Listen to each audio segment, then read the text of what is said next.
गेली अनेक वर्ष कागदावर असलेल्या विद्युत वाहनांकरिता शहरात ई-चार्जिंग स्थानकं उभारणीचा प्रस्ताव आता लवकरच प्रत्यक्षात उतरण्याची चिन्ह निर्माण झाली आहेत.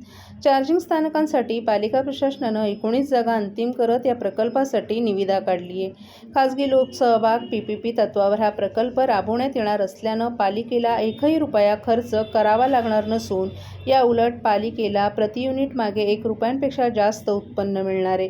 देशभरातील सर्वच शहरांमध्ये पर्यावरणाची समस्या दिवसेंदिवस वाढत आहे. ही समस्या कमी करण्यासाठी विविध उपाययोजना केल्या जात आहेत. याचाच एक भाग म्हणून गेल्या काही वर्षांपासून विद्युत वाहनांचा पर्याय शासनानं पुढे आणत त्याच्या खरेदीसाठी नागरिकांना प्रोत्साहित केलं जातंय. असं असलं तरी शहरांमध्ये मात्र चार्जिंगची सुविधा नसल्यानं नागरिक अशी वाहनं घेण्याकडे वळत नसल्याचं चित्र आहे. यातूनच ठाणे महापालिकेनं पर्यावरणपूरक विद्युत वाहनांकरिता शहरात चार्जिंग स्थानकं उभारणीचा निर्णय घेतला. मात्र त्यासाठी जागा अंतिम होत नसल्यामुळे हा प्रकल्प गेली अनेक वर्ष कागदावरच होता.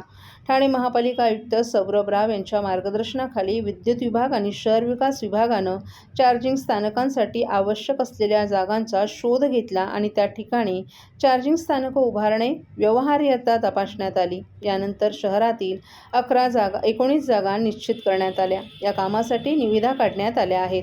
खासगी लोकसहभाग तत्वावर हा प्रकल्प राबवण्यात येणार आहे. यामुळे या प्रकल्पासाठी पालिकेला एकही रुपया खर्च करावा लागणार नसून याउलट पालिकेला प्रति युनिट मागे ₹1पेक्षा जास्त उत्पन्न मिळणार आहे.